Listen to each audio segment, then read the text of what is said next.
One ಟೈಮಲ್ಲಿ ರಮ್ಯಾ, ರಕ್ಷಿತಾ, ರಾಧಿಕಾ ಅಂತ ಒಂದು ಆರ್ ಆ ಥರ ಇತ್ತು. ಸೊ ಇವಾಗ ಮತ್ತೆ ಅವ್ರನ್ನ ಕಮ್ ಬ್ಯಾಕ್ ವಿತ್ ಭೈರಾದೇವಿ ನೋಡೋದಕ್ಕೆ ಇನ್ನೂ ಅದ್ಭುತವಾಗಿತ್ತು.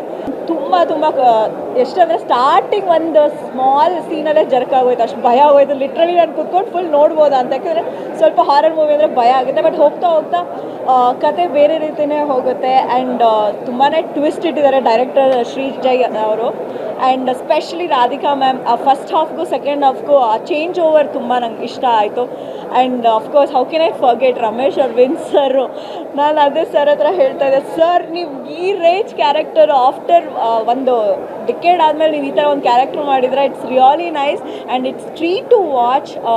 ಸ್ಪೆಷಲಿ ರಾಧಿಕಾ ಮ್ಯಾಮ್ನ ಮತ್ತು ರಮೇಶ್ ಸರ್ನ ಪ್ರತಿಯೊಬ್ಬರು ಆ್ಯಂಡ್ ಅನುಪ್ರಭಾಕರ್ ಮ್ಯಾಮ್ ಆಗಿರ್ಬೋದು, ಪ್ರತಿಯೊಬ್ಬರು ಅವ್ರವ್ರ ಕ್ಯಾರೆಕ್ಟರ್ನ ತುಂಬ ಅದ್ಭುತವಾಗಿ ಮಾಡಿದ್ದಾರೆ.